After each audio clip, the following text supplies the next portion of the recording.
ठीक है, स्टार्ट करते हैं। सबसे पहले हम देख रहे हैं यहाँ पे relation between conservative force and potential energy. ठीक है, relation between conservative force and potential energy.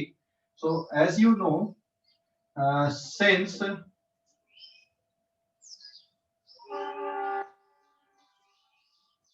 du किसके इक्वल होता है? du is equal to minus of dwc, और जिसको आप लिखते हो fc डॉट dr, मतलब infinite small change in potential energy is equals to negative of work done by conservative force. ये हमने ऑलरेडी कल पढ़ा हुआ है। तो infinite small change in potential energy आप इस तरह से लिखते हो, सपोज ये यहाँ पे कंजर्वेटिव फोर्स इस तरह से लग रहा है, this is the direction of conservative force, और ये dr का डायरेक्शन है, और यहाँ पे एंगल थीटा डिग्री का है। dr मतलब इनफाइनाइट स्मॉल डिस्प्लेसमेंट है, ठीक है ना, इनफाइनाइट स्मॉल डिस्प्लेसमेंट। तो du इज इक्वल टू किसके बराबर पढ़े हमने? माइनस ऑफ dw या फिर minus of fc dot dr। तो fc डॉट dr ये किसके इक्वल आ जाएगा बेटा? यहाँ पे this is equal to minus of fc dr cos theta के इक्वल आ जाएगा, ठीक है ना। तो फिर इन दोनों में आपस में क्या रिलेशनशिप आ गई? सो दिस इंप्लाइज दैट मैं इसको ऐसा लिख सकता हूं कि ये जो fc है, कंजर्वेटिव फोर्स है, it is equals to minus du divided by dr cos theta, and if theta is equals to 0, तो conservative force can be written as minus du upon dr। तो ये रिलेशनशिप हो गई, मतलब आपको अगर पोटेंशियल एनर्जी दी हुई है, तो पोटेंशियल एनर्जी से अगर आपको कंजर्वेटिव फोर्स निकालना, तो आप इस तरह से कैलकुलेट कर सकते हो, ठीक है। पोटेंशियल एनर्जी से अगर आपको कंजर्वेटिव फोर्स का कैलकुलेशन करना है, तो ये कैलकुलेशन आप इस तरह से कर सकते हो, एंड वेक्टर फॉर्म पे भी ये कैलकुलेशन बनेगा। fc vector is equal to minus of, आप ऐसा ले सकते हैं, i into du upon dx plus j cap du upon dy plus k cap du upon dz। तो अगर वेक्टर फॉर्म पे कैलकुलेशन करना, तो आप इस तरह से कैलकुलेशन कर सकते हो। थीटा की वैल्यू 0 है, तो कंजर्वेटिव फोर्स आपका ऐसा निकल जाएगा, अदरवाइज ये इस तरह से। तो ये dr अगर इसी के डायरेक्शन पे आप चल रहे हो, जिस डायरेक्शन में फोर्स है, तो change in potential energy, negative change in potential energy है ना, minus du divided by dr cos theta, ये कंजर्वेटिव फोर्स के बराबर हो गया। अब यहाँ पे ये माइनस साइन का सिग्निफिकेंस भी बता दूं, यहाँ पे यहाँ negative sign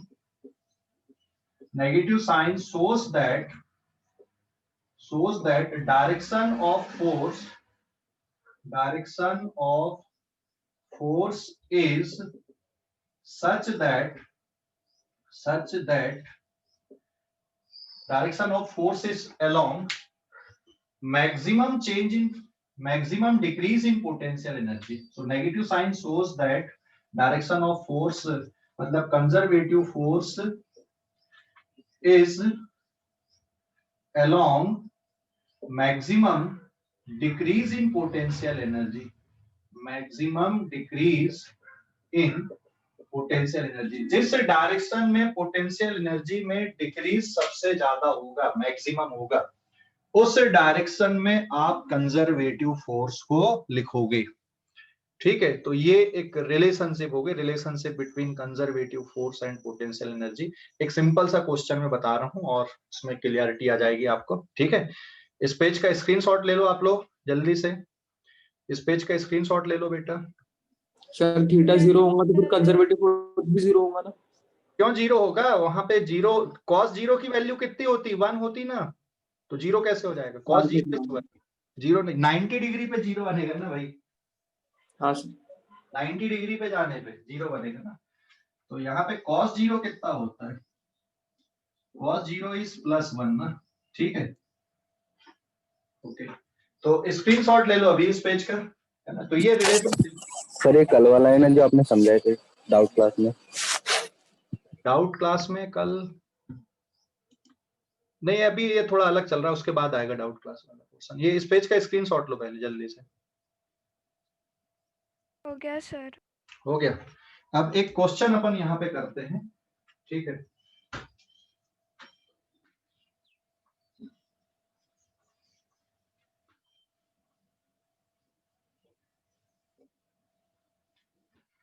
Now this is page number 2। Question मैं यहाँ पे लिख दे रहा हूं, ठीक है। क्वेश्चन ये है, if potential energy of particle is U equals to minus k divided by r है।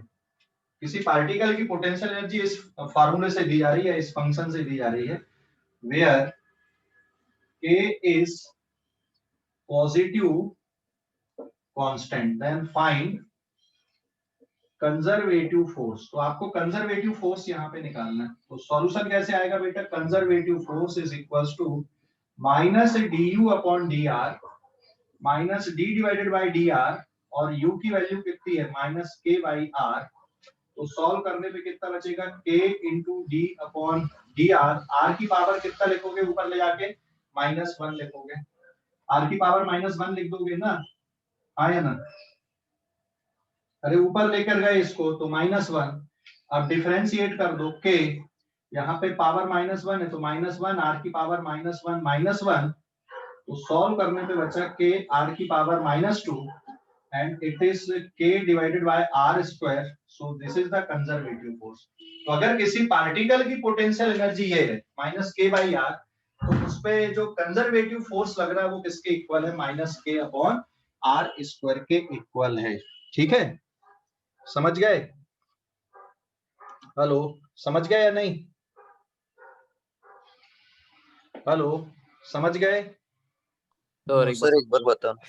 देख, पोटेंशियल एनर्जी का फार्मूला दिया हुआ है, किसके बराबर दिया हुआ पोटेंशियल एनर्जी का फार्मूला, -k/r के बराबर दिया हुआ है। ठीक है, आपको क्या निकालना, फोर्स की वैल्यू निकालना है या फोर्स का फंक्शन निकालना है। तो फोर्स इक्वल्स टू क्या हो गया, conservative force is equals to -du upon dr होता है ना। तो अब आप वहां पे डिफरेंशिएट कर दो, किसको डिफरेंशिएट कर दो, -k/r को डिफरेंशिएट कर दो। ठीक है, तो आंसर कितना बच रहा है आपका, -k अपॉन r स्क्वायर बच रहा है। समझ गए या नहीं? डिफरेंशिएशन का फार्मूला भी लगाना पड़ेगा ना। अरे समझ गए? इसको डिफरेंशिएट करना। हाँ बोल। dy by dx of x की पावर n x की पावर n -1, ये फार्मूला लगा दिए। देख यहाँ पे -k/r के फॉर्म पे पोटेंशियल एनर्जी है, ये माइनस और ये माइनस हो गया प्लस, और ये कांस्टेंट है तो बाहर आ गया, और ये जो r है इसको ऊपर लिखना, तो ऊपर लिखोगे तो r की पावर क्या बन जाएगा, -1। तो फिर अब इसको डिफरेंशिएट करोगे तो ये वाला फार्मूला लगा दो, -1 सामने, r की पावर -1 ऑफ -1, तो सॉल्व करने पे इतना बचा। ठीक है, अभी समझा? हेलो, अभी भी नहीं समझे क्या? No sir. हाँ, नो सर। No sir. ठीक है, देख यहां पर से देख दोबारा, ये फार्मूला हो गया किसके लिए, कंजर्वेटिव फोर्स और पोटेंशियल एनर्जी कैसे रिलेटेड है, ये इस तरह से रिलेटेड है। ठीक है, अब पोटेंशियल एनर्जी की वैल्यू पुट करो, क्या दी क्वेश्चन में, पोटेंशियल एनर्जी की वैल्यू -k/r दी है ना। हेलो, अरे समझ गए कि नहीं? तो ये माइनस और माइनस क्या बन गया, बाहर आ जाएगा ये, तो it is d divided by dr। चल एक स्टेप और बढ़ा देता हूँ, k की पावर -1 लिख सकता है, k बाहर निकाल देना, d divided by dr of r की पावर -1। तो सॉल्व करने पे कितना बचेगा, अब यहाँ पे डिफरेंशिएशन वाला फार्मूला, -1 r की पावर -1 ऑफ -1, तो इट इज -k r की पावर 2, या फिर -k divided by r square. अभी हेलो, हेलो, अभी नहीं समझा, अभी भी यस सर समझ गया। हाँ, अभी इस पेज का स्क्रीनशॉट लो आप लोग, इस पेज का स्क्रीनशॉट ले लो। Done sir.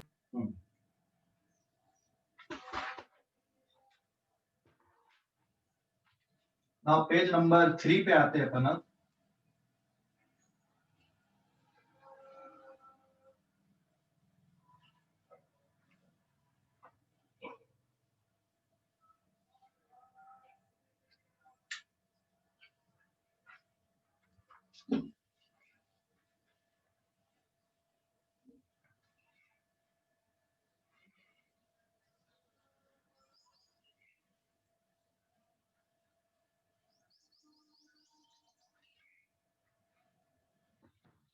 Now this is page number 3।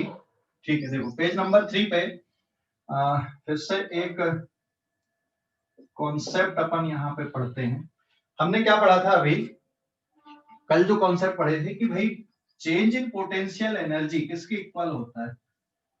Change in potential energy delta U is equals to minus of work done by conservative force. ठीक है, this is work done by conservative force, minus of work done by conservative force. ये हमने already पढ़ा हुआ है, ये concept है।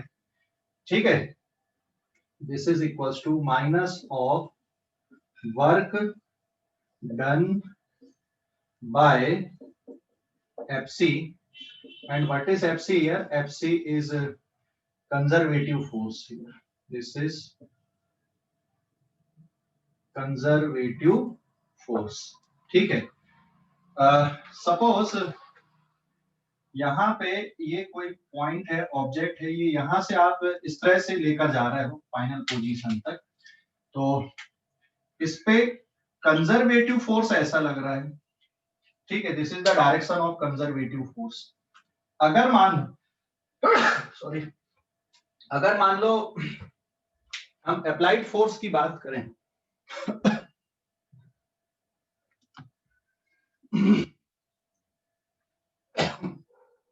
ये कंजर्वेटिव फोर्स हो गया, यहाँ पे इस डायरेक्शन पे लग रहा है। अगर मैं बात करूं कि भाई ये जैसे डस्टर है, ये डस्टर खुद ब खुद ऊपर चला जाएगा क्या? नहीं जाएगा ना। क्या करना पड़ेगा हमको इसको ऊपर उठाने के लिए? फोर्स लगाना पड़ेगा। हाँ, अप्लाइड फोर्स लगाना पड़ेगा, तब ऊपर जाएगा, है ना।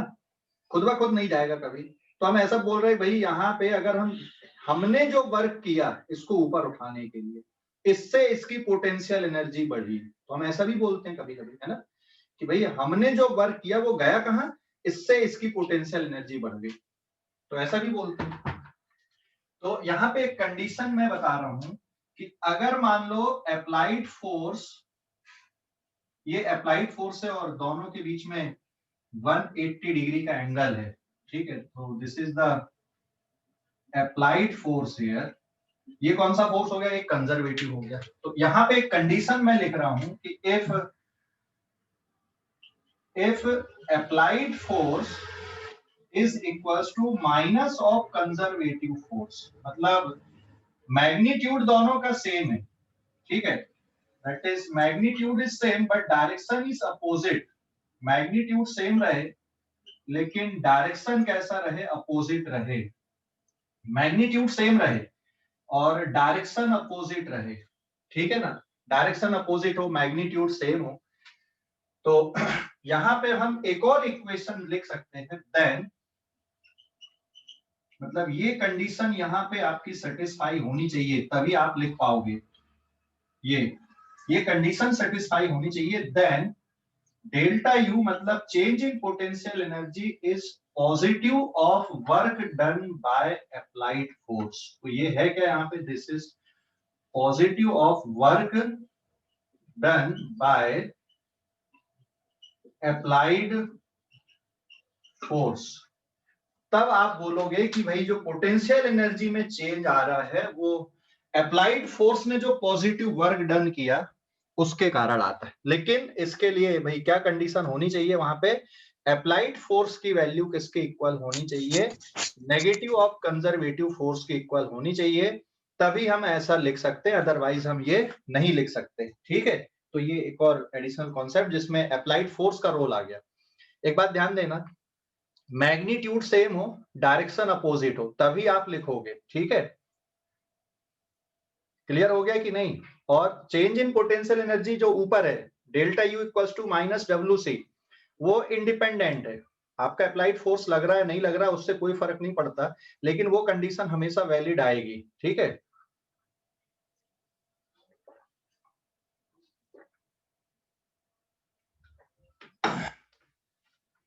ये कंडीशन हमेशा वैलिड रहेगी, अप्लाइड फोर्स लगे या ना लगे, बट ये कंडीशन हमेशा वैलिड है। ये कंडीशन तभी वैलिड है कि जब अप्लाइड फोर्स की वैल्यू कंजर्वेटिव फोर्स के बराबर हो और डायरेक्शन एक दूसरे से अपोजिट हो, मैग्नीट्यूड बराबर हो, ठीक है? तभी आप लिख सकते हो कि delta U is equal to positive of work done by, क्या है, positive of work done by applied, positive work done by applied force is equal to delta U, तभी लिख सकते हो। ये हमेशा वैलिड है, ये तभी वैलिड है जब ये कंडीशन वैलिड है, ठीक है? तो ये ध्यान रखना आप लोग। क्लियर हो गया ये? हेलो, क्लियर हो गया बेटा? क्लियर हो गया ये कॉन्सेप्ट? हेलो, क्लियर हो गया कि नहीं कॉन्सेप्ट ये? Yes sir. अभी इस पेज का स्क्रीनशॉट ले लो हम लोग, 1 मिनट, अभी स्क्रीनशॉट लो इस पेज का, अगले पेज पे जा रहा है अपन। Yes sir. Done, sir. Yes sir.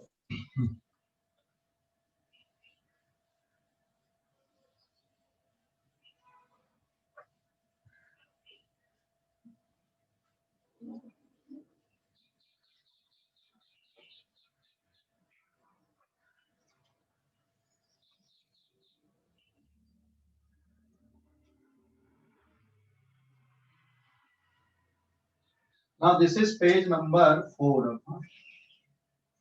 अब हम लिख रहे हैं यहाँ पे gravitational potential energy near earth surface. Gravitational potential energy near earth surface कैसे लिखेंगे, इसका कॉन्सेप्ट हम ले रहे हैं अब यहाँ पे। Now gravitational potential energy of object near earth surface,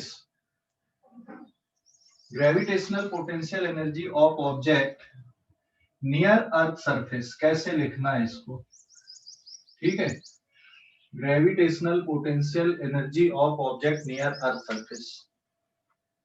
यहाँ पे मैंने अर्थ सरफेस या नियर अर्थ सरफेस की बात इसलिए कर लिया क्योंकि नियर अर्थ सरफेस जी की वैल्यू कैसी होती है, कांस्टेंट होती है, इसलिए मैं नियर अर्थ सरफेस के लिए बोल रहा हूँ यहाँ पे। So gravitational potential energy of object near earth surface, ये कैसे लिखना? नियर अर्थ सरफेस मतलब और भी डिफरेंट तरीके होते हैं पोटेंशियल एनर्जी लिखने के, लेकिन नियर अर्थ सरफेस किसी ऑब्जेक्ट की पोटेंशियल एनर्जी को इस तरह से आपको लिखना है, ठीक है?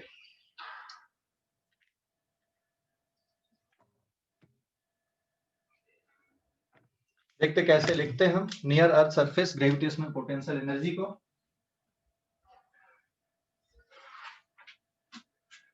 इसमें सपोज यहां पर एक ऑब्जेक्ट है, ये मेथड है, ये एक ऑब्जेक्ट है, तो जहां पर ये ऑब्जेक्ट रखा हुआ है इसका मास हमने कुछ ले लिया, ठीक है? ये सपोज ऑब्जेक्ट है यहाँ पे, इसका मास m है। यहाँ पे आप क्या ले लो, रेफरेंस लाइन आप चूज कर लो, दिस इज रेफरेंस लाइन, ये रेफरेंस लाइन है, और इस रेफरेंस लाइन पर आप ग्रेविटेशनल पोटेंशियल एनर्जी की जो वैल्यू है उसको 0 एज्यूम कर लो। भाई इस ऑब्जेक्ट की यहाँ पे इस रेफरेंस लाइन पे पोटेंशियल एनर्जी कितनी है, 0 एज्यूम कर लो, होती नहीं है, एज्यूम कर लेना कि भाई यहाँ पे पोटेंशियल एनर्जी हमने 0 लिए इस रेफरेंस लाइन पे इस ऑब्जेक्ट की।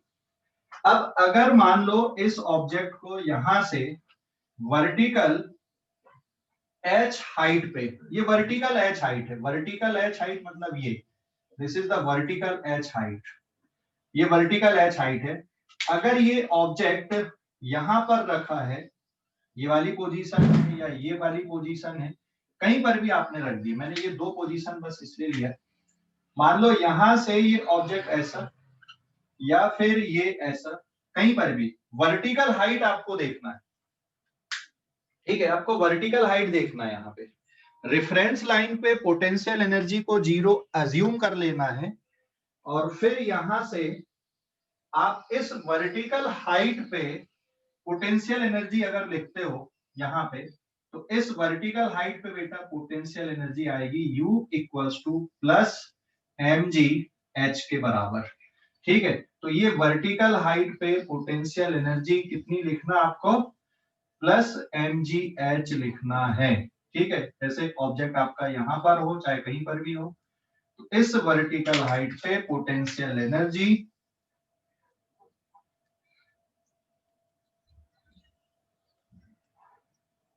ठीक है, आपको सिर्फ वर्टिकल हाइट देखना है। तो पोटेंशियल एनर्जी किसकी इक्वल है यहाँ पे, वर्टिकल हाइट पे पोटेंशियल एनर्जी प्लस mgh लिखना है।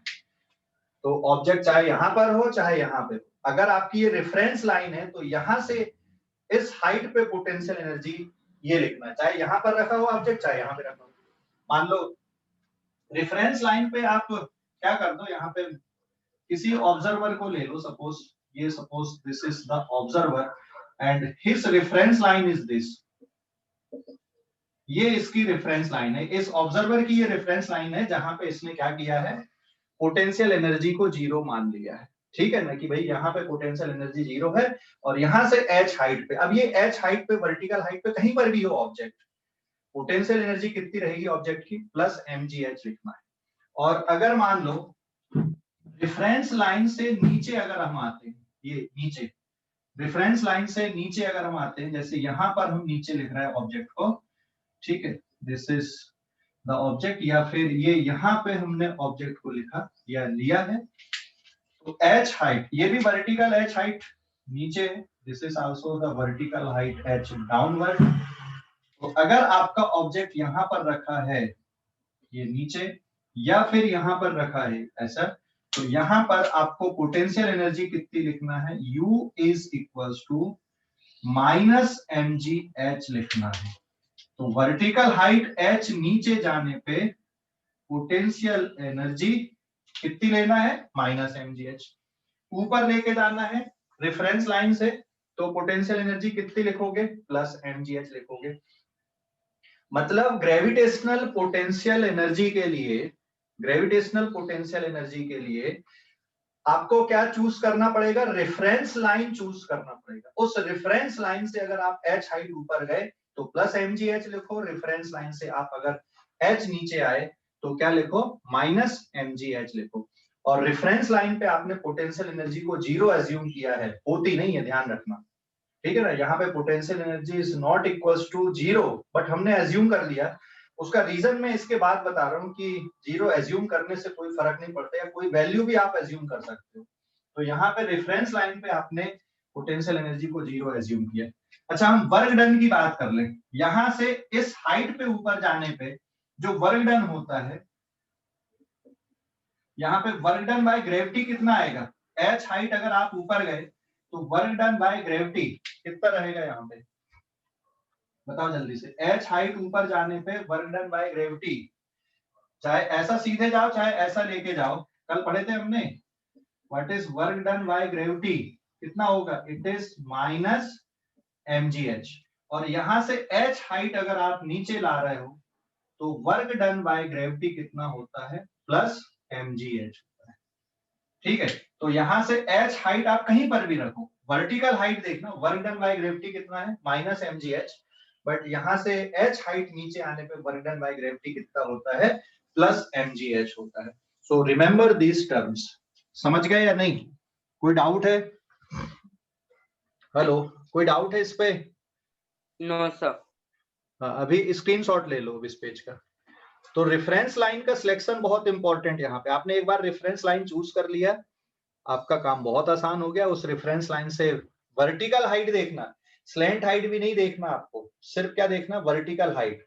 और रेफरेंस लाइन पे आप ग्रेविटेशनल पोटेंशियल एनर्जी को कितना मान लो, 0 मान लो या 0 एज्यूम कर लो। ठीक है, एक एग्जांपल और ले रहे हैं, उससे और क्लियरिटी आएगी कि भाई रेफरेंस लाइन कहीं पर भी मानो, चेंज इन पोटेंशियल एनर्जी पे फर्क नहीं पड़ता। तो मैं यहाँ पे एक स्टेटमेंट लिख रहा हूं, change in potential energy does not depend on choice of reference line. चलो अगले एग्जांपल पे हम लिखेंगे उस पे एक कॉन्सेप्ट, और इससे रिलेटेड एक और हम बात देख रहे हैं। यहाँ पे स्क्रीनशॉट लो इस पेज का, स्क्रीनशॉट ले लो जल्दी से। Done, sir. Done, sir. Done sir.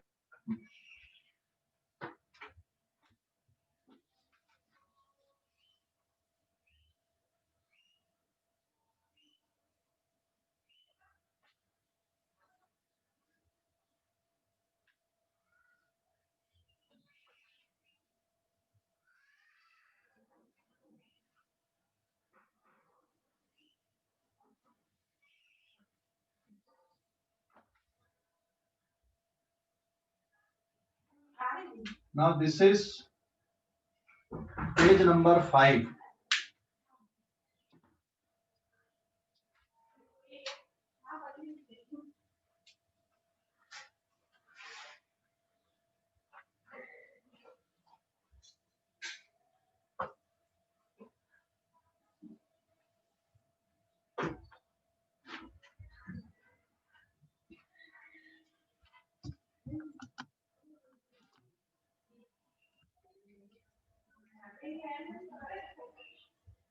अब देखो अभी फिर से आगे जो हमने रेफरेंस लाइन की बात कर रहे थे हम उसको फिर से लिखते हैं यहाँ पे। एंड नाउ कॉन्सेप्चुअल एग्जांपल आप समझ सकते हो, इट इज कॉन्सेप्ट एग्जांपल।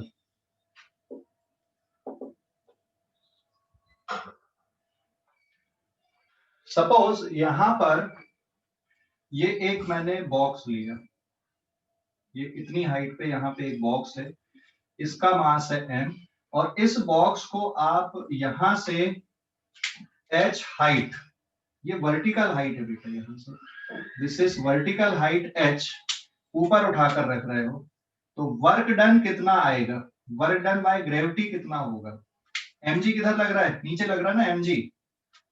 तो ये डिस्प्लेसमेंट अगर ऊपर की तरफ है और this is the mg, what is the work done by gravity, यहां से यहां पर ले जाने के लिए वर्क डन बाय ग्रेविटी कितना होगा। And suppose this is the initial position and this is the final position, ये इनिशियल पोजीशन इसकी और ये फाइनल पोजीशन, ठीक है, समझ गए।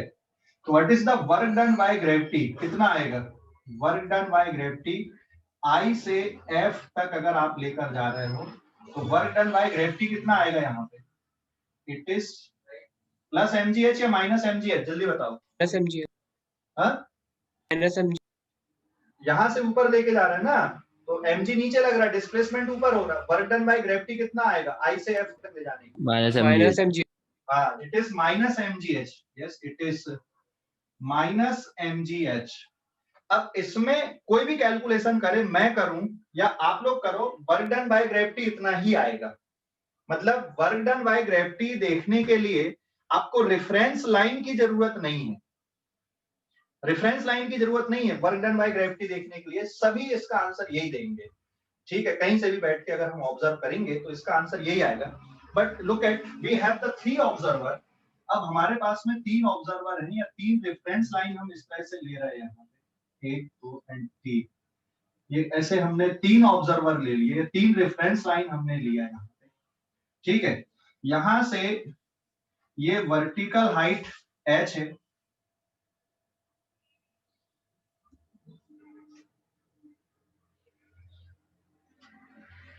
और ये वर्टिकल हाइट तो कैपिटल H है ही यहां तक की,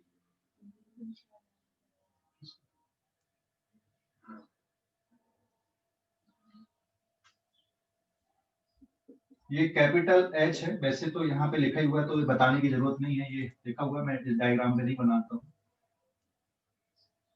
ठीक है, ये H है।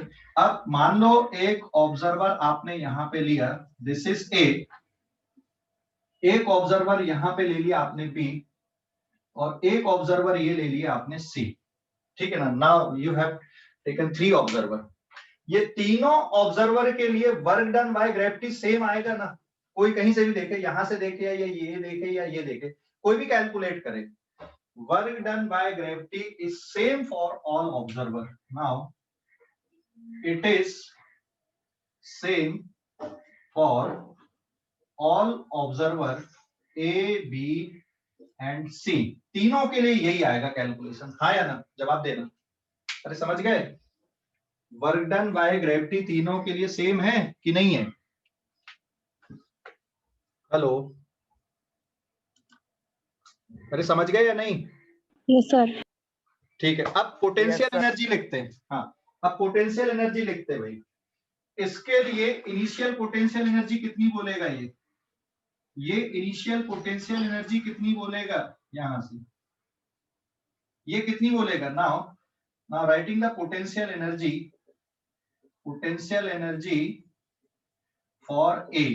पहले ए के लिए हम लिखते हैं यहीं पे पोटेंशियल एनर्जी फॉर ए के लिए बेटा इनिशियल पोटेंशियल एनर्जी कितनी बोलेगा ये इस ऑब्जेक्ट की पोटेंशियल एनर्जी कितनी बोलेगा? अगर मान लो इसकी रेफरेंस लाइन यही है, ए की रेफरेंस लाइन, ए के लिए इनिशियल पोटेंशियल एनर्जी यहां पे 0 है, तो इसकी इनिशियल पोटेंशियल एनर्जी क्या आएगी? What is the initial potential energy for this observer? कितना आएगा? Plus mg small h। हाँ या ना? जवाब देना। तो समझ गए? हेलो, अरे ऑब्जेक्ट ये है, ये क्या बोल रहा है कि भाई इस ऑब्जेक्ट की अगर इसकी रेफरेंस लाइन यहां पर है तो इसकी इनिशियल पोटेंशियल एनर्जी कितनी बोलेगा ये? It is plus mgh। और फाइनल पोटेंशियल एनर्जी कितनी बोलेगा ये? What is this final potential energy? मतलब यहाँ पे जब ये object plus mg small h plus capital H। हाँ या ना? सही है?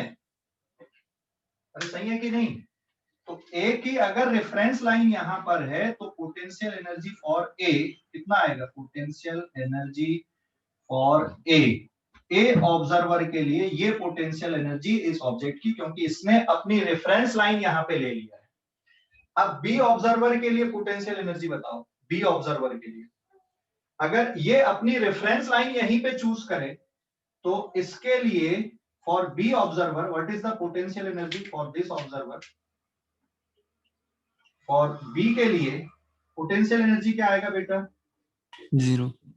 0 initial potential energy is 0 and final potential energy is plus mg capital H। हाँ या ना? इसके लिए यहां पर 0 है और यहां पर कितनी है? Plus mgh। Is it clear? अब इसके लिए देख लो सी के लिए, for C observer now potential energy for C observer, इसके लिए what is initial potential energy? Initial is minus mg capital H। हाँ या ना? यहाँ पे है ना, यहाँ से h हाइट नीचे है ना, और इसके लिए जो फाइनल पोटेंशियल एनर्जी है वो कितनी है? 0। ठीक है, समझ गए कि नहीं? हेलो, समझ गए या नहीं ये? Yes sir. तो अब इसमें एक बात ये बताओ मुझे कि इसके लिए इसकी रेफरेंस लाइन यहां पर है, तो इसके लिए इस ऑब्जेक्ट की इनिशियल पोटेंशियल एनर्जी ये है, फाइनल ये है, इसके लिए 0, इसके लिए और फिर इसके लिए। तो जो पोटेंशियल एनर्जी की वैल्यू आ रही है, एब्सोल्यूट वैल्यू जिसको आप बोलते हो, एब्सोल्यूट वैल्यू मतलब ये प्लस mgh या माइनस mgh, एब्सोल्यूट का मतलब मेरा मैग्नीट्यूड से नहीं, यहाँ पे इसके रेफरेंस लाइन यहां पर होने से initial potential energy and final potential energy of object are different then for B observer. इसकी रेफरेंस लाइन यहां है, इसकी यहां है, तो इन दोनों की रेफरेंस लाइन अगर अलग अलग है तो ये initial and final potential energy अलग अलग बोल रहे हैं। ठीक है ना? अब हम एक और इंपॉर्टेंट बात कर लेते हैं, यहाँ पे चेंज हम मेजर करते हैं, चेंज मेजर करते हैं। ठीक है, दोनों ऑब्जर्वर के लिए चेंज हम मेजर कर लेते हैं कि कितना आ रहा है। ठीक है, तो for observer be what is initial potential energy, मैं ऊपर लिख दे रहा हूं बेटा यहाँ पे। ठीक है, इस ऑब्जर्वर के लिए भी initial potential energy is 0 and final potential energy is plus mg capital H। अब हम सबसे इंपॉर्टेंट बात देख रहे हैं यहाँ पे, what is the change in potential energy for all these three observers? Now delta u a के लिए चेंज कितना आएगा? Final minus initial. इसकी फाइनल पोटेंशियल एनर्जी ये है, मैं सीधे सीधे विदाउट कैलकुलेशन लिख दूं क्या? mg small h plus capital H minus mgh, तो सॉल्व करने पे आ गया plus mg capital H। Delta U change in potential energy for B final minus initial. B के लिए फाइनल कितना है प्लस mgh और इनिशियल कितना है 0, तो अल्टीमेटली यही बचा आंसर। और C के लिए भी अगर आप देखोगे तो final potential energy minus initial 0 minus of minus mg capital H, so it is plus mg capital H। तो चेंज सभी के लिए एक जैसा आया कि अलग अलग आया? चेंज इन पोटेंशियल एनर्जी इसके लिए भी वही है, इसके लिए भी वही आंसर मिल रहा है और इसके लिए भी वही आंसर मिल रहा है। तो ये वाली जो वैल्यू लिख रहे हैं आप इनिशियल एंड फाइनल वैल्यू, इसके रेफरेंस लाइन से, इसकी रेफरेंस लाइन से, इसकी रेफरेंस लाइन से, ये भली अलग अलग आए लेकिन तीनों की रेफरेंस लाइन पे चेंज इन पोटेंशियल एनर्जी का कोई फर्क नहीं पड़ रहा है। तो change in potential energy does not depend on choice of reference line या रेफरेंस पॉइंट, आप कहां से ऑब्जर्व कर रहे हो इस बात से फर्क नहीं पड़ता। किस पे? चेंज पे। तो change in potential energy is independent of choice of reference point. तो यहां पे मैं स्टेटमेंट इस तरह से लिख दे रहा हूं, ठीक है, this is equals to capital H। तो जो डेल्टा U है, delta UA is equals to delta UB is equals to delta UC, ये तीनों के लिए कैसा मिल रहा है आपको? सेम मिल रहा है। तीनों के लिए सेम मिल रहा है ना। ये चेंज इन पोटेंशियल एनर्जी, ये देखो यहाँ पे हमने कैलकुलेट करके बताया, चेंज एक जैसा है। हाँ, ये वैल्यू अलग अलग हो सकती है तीनों के लिए, लेकिन चेंज सबके लिए एक जैसा मिला। वर्क डन सबके लिए एक जैसा है, चेंज सबके लिए एक जैसा है। इसका मतलब क्या हुआ? आप भैया यहां से ऑब्जर्व करो, आप यहां से ऑब्जर्व करो, आप यहां से ऑब्जर्व करो, कोई फर्क नहीं पड़ता। क्यों कोई फर्क नहीं पड़ता? क्योंकि हमें किससे मतलब होता है? चेंज से मतलब होता है। और चेंज इन पोटेंशियल एनर्जी ये किसके इक्वल होता है? Minus of work done by conservative force. और यहाँ पे जो कंजर्वेटिव फोर्स है ये कौन सा है? ग्रेविटी है। तो हमें किससे मतलब है? चेंज से मतलब है। हमें ये वाली वैल्यूज से ज्यादा मतलब नहीं होता, हमें पोटेंशियल एनर्जी में चेंज से मतलब होता है, क्योंकि change in potential energy is equals to negative of work done by conservative force. तो यहां पर भी देखो, वर्क डन बाय ग्रेविटी तीनों के लिए एक जैसा। आप यहां से ऑब्जर्व करो, यहां से करो, यहां से करो, कहीं से भी करो, तीनों के लिए वर्क डन बाय ग्रेविटी आपका सेम है, चेंज तीनों के लिए सेम आया। तो आप ये वैल्यू कैसी लिख रहे हो इससे कोई फर्क नहीं पड़ता है। ठीक है, समझ गए कि नहीं जो बोला मैंने स्टेटमेंट? हेलो, जो स्टेटमेंट मैंने बोला वो समझ गए या नहीं? हेलो, जो स्टेटमेंट बोला बेटा वो समझा या नहीं? हेलो, यस सर, समझा। क्या बोला मैंने? क्या बोला कि चेंज इन पोटेंशियल एनर्जी किस पे डिपेंड नहीं करती? चेंज इन पोटेंशियल एनर्जी किस पे डिपेंड नहीं करती? चॉइस ऑफ रेफरेंस लाइन या रेफरेंस पॉइंट पे। ठीक है, क्लियर हो गया? और हमें मतलब भी किससे होता है? डेल्टा यू से मतलब होता है। हमें इनिशियल वैल्यू और फाइनल वैल्यू कितनी लिख रहा है इससे नहीं है मतलब, हमें तो चेंज से मतलब है। और चेंज आप कहीं से भी करो, देखो कहीं से भी कैलकुलेशन करो एक जैसा आ रहा है ना। और वर्क डन बाय ग्रेविटी भी आप कहीं से भी ऑब्जर्व करो वो भी बिल्कुल सेम ही आएगा। ठीक है, तो हमें मतलब होता है चेंज इन पोटेंशियल एनर्जी से, नॉट द एब्सोल्यूट वैल्यू से। तो 9th-10th स्टैंडर्ड में आपने जो potential energy, gravitational potential energy पढ़ा था वो थोड़ी अधूरी थी, अब शायद ये कंप्लीट हुई है अभी ऐसा। ठीक है, अभी भी कंप्लीट नहीं हुई, ग्रेविटेशन चैप्टर में और पढ़ेंगे, थोड़ा और डिटेल में जाएंगे। ये जो फार्मूला लिख रहा है ना आप mgh, ये कैसे बना, तो ये अभी इस चैप्टर में हम डिस्कस नहीं करेंगे, ये हम ग्रेविटेशन वाले चैप्टर में डिस्कस करेंगे mgh फार्मूला क्यों बना है। ठीक है, यहाँ पे नहीं, डेरिवेशन हम यहाँ पे नहीं आएंगे पोटेंशियल एनर्जी का ये। ठीक है, यहाँ पर ये जो फार्मूला बना आप सीधे सीधे देख लो, delta U is equal to minus of WC या minus of work done by gravity. तो फार्मूला ये सीधा सीधा समझ में आ गया चेंज इन पोटेंशियल एनर्जी का कि mgh क्यों बना। ठीक है, ये क्लियर हो गया इतना कि कोई डाउट है अभी भी? हेलो, क्लियर हो गया? डाउट है कुछ बताओ जल्दी से। हेलो, क्लियर हो गया या डाउट है? अरे कुछ तो बोलो, सो गए क्या? समझ गए या नहीं? जल्दी बताओ भाई। Yes sir. अब इस पेज का स्क्रीनशॉट ले लो आप लोग। Done sir. डन।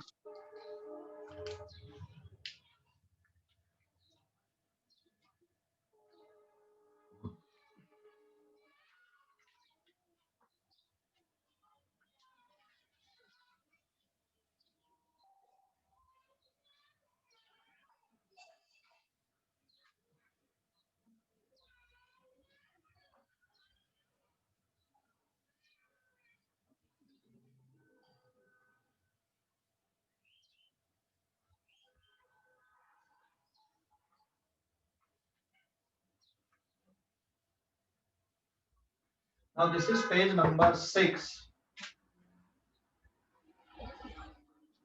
ये पेज नंबर 6 है। एक कॉन्सेप्चुअल एग्जांपल हम ले रहे हैं यहाँ पे। सीधा सीधा बताना, ये एक बॉल है यहाँ पे और ये हो गया ग्राउंड आपका। ऐसा ये बॉल यहाँ से नीचे आ रही है and there are 3 different location. ये इसकी 3 लोकेशन है। ये हाइट स्मॉल h है और ये जो हाइट है इट इज कैपिटल H। तो ये 3 पोजीशन है, A, B, C। बॉल का मास m है and it is near earth surface. तो आपको ये बताना है बॉल की C पोजीशन पे पोटेंशियल एनर्जी B पे कितनी और A पे कितनी है। कैसे बताओगे? What is the potential energy of ball, gravitational potential energy of ball at A, B and C position? समझ गए क्वेश्चन? क्वेश्चन समझ गए या नहीं? तीनों पोजीशन पे ग्रेविटेशनल पोटेंशियल एनर्जी लिखना है। तो यहां पे क्वेश्चन ये बन गया, write the gravitational potential energy of ball at A, B and C position. कैसे लिखोगे? कैसे लिखोगे? बताओ जल्दी से, कैसे लिखोगे? हेलो सात्विक, कैसे लिखोगे ग्रेविटेशनल पोटेंशियल एनर्जी? क्या दिमाग में आना चाहिए हमारे? सबसे पहले पोटेंशियल एनर्जी लिखने के लिए क्या आना चाहिए दिमाग में? Reference line. हाँ, तो जब भी हमको पोटेंशियल एनर्जी लिखने के लिए बोला जा रहा है तो आपको रेफरेंस लाइन देखना पड़ेगा कि किसको माने।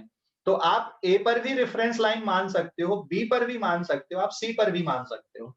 ठीक है, तो मैं रेफरेंस लाइन कुछ ऐसे ले रहा हूं यहाँ पे। Suppose this is the reference line 1 and this is the reference line 2 and this is the reference line 3। ये 3 रेफरेंस लाइन लिया मैंने। ठीक है, तीनों अलग अलग रेफरेंस लाइन लिए। तो अब write the gravitational potential energy of ball at ABC। Now first हमने ले लिया with respect to reference line 1। ठीक है, with respect to reference line 1 मतलब अगर ये रेफरेंस लाइन है तो फिर पोटेंशियल एनर्जी कैसे आएगी? A पोजीशन पे बताओ जल्दी से। पोटेंशियल एनर्जी एट A, अगर इसी को रेफरेंस लाइन ले रहे हैं तो A पे 0, B पे कितनी पोटेंशियल एनर्जी आएगी? प्लस mgh और C पर पोटेंशियल एनर्जी क्या होगी? m capital H। समझ गए या नहीं? अगर मैं with respect to reference line कौन सी ले लूं? 3 ले लूं, इसको रेफरेंस लाइन ले लो। तो अब पोटेंशियल एनर्जी बोलो, what is the potential energy eight A? Minus mg capital H। यहां पे से देख रहे हो तो ये माइनस mgh आएगा। B पोजीशन की पोटेंशियल एनर्जी यहां पर की, तो यहां से ये जो हाइट है ये कितनी आएगी? अब capital H minus small h। तो it is minus of mg capital H minus small h and C position पे पोटेंशियल एनर्जी क्या आएगी? यहां पे इट इज 0। समझ गए या नहीं? तो डिपेंड करेगा कि आप रेफरेंस लाइन कहां से ले रहे हो। तो बेसिकली जब भी इस तरह के क्वेश्चन होते तो आप ग्राउंड को ही रेफरेंस लाइन मान सकते हो। यहां से अगर रेफरेंस लाइन मान ले रहे हो तो आप सीधे सीधे लिख सकते हो, यहां से भी मान के लिख सकते हो, क्योंकि जो चेंज होता है पोटेंशियल एनर्जी का वो किस पे डिपेंड नहीं करता, चॉइस ऑफ रेफरेंस लाइन पे डिपेंड नहीं करता है। ठीक है, समझ गए या नहीं? Yes sir. बिल्कुल अच्छे से समझ गए कॉन्सेप्ट इसकी, ग्रेविटेशनल पोटेंशियल एनर्जी लिखने का तरीका, कि कोई डाउट है? हेलो, कोई डाउट है या बिल्कुल अच्छे से समझ गए? हेलो, कोई डाउट है या समझ गए बिल्कुल? अरे कुछ तो बोलो भैया, समझ गए या नहीं, जल्दी बताओ। हेलो, समझ गए? सो गए हाँ क्या? सर। हाँ, स्क्रीनशॉट ले लो अब इस पेज का। Done sir.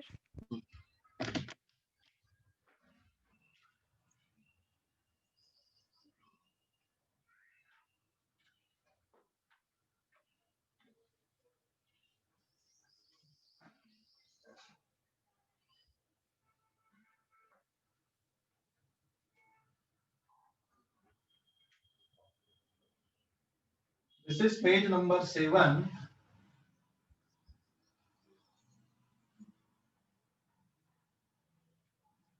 एक और एग्जांपल है, इसमें पोटेंशियल एनर्जी बताना। ये एक इंक्लाइंड प्लेन हमने लिया ऐसा,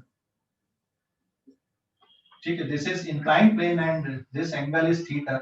ये ए है, यहाँ कहीं पे बी पोजीशन है और ये है C position. This is the vertical height H यहाँ तक, ठीक है। अभी ऑब्जेक्ट आपका यहाँ पर है, फिर ये यहाँ पर आया एंड देन यहाँ पर है। ये 3 डिफरेंट पोजीशन पे सेम ऑब्जेक्ट है, ठीक है। पोटेंशियल एनर्जी बताना कितनी कितनी लिखोगे, पोटेंशियल एनर्जी बताना है ऑब्जेक्ट की, कितनी कितनी लिखोगे? ए पे कितनी लिखोगे, बी पे कितनी लिखोगे, सी पे कितनी लिखोगे? क्या सोचना है यहाँ पे पोटेंशियल एनर्जी लिखने के लिए? रेफरेंस। Reference line. तो जब आप ऐसा देख रहे हो ना, तो यहीं पे रेफरेंस लाइन ले लो। टेक रेफरेंस लाइन एट ए पर ले लो भैया, हॉरिजॉन्टल रेफरेंस लाइन यहाँ पे। तो what is potential energy at A? It is 0। B पे पोटेंशियल एनर्जी मतलब यहाँ पे, तो यहाँ पर जाने के लिए बेटा आपको ये वाली हाइट चाहिए। तो suppose this height is capital H and this height is small H. तो बी पर potential energy plus M G H और सी पे potential energy M G capital H. समझ गए? अभी अगर हमने यहीं पे बोल दिया कि रेफरेंस लाइन कहाँ पे ले लो, ए पर ले लो। समझ गए या नहीं?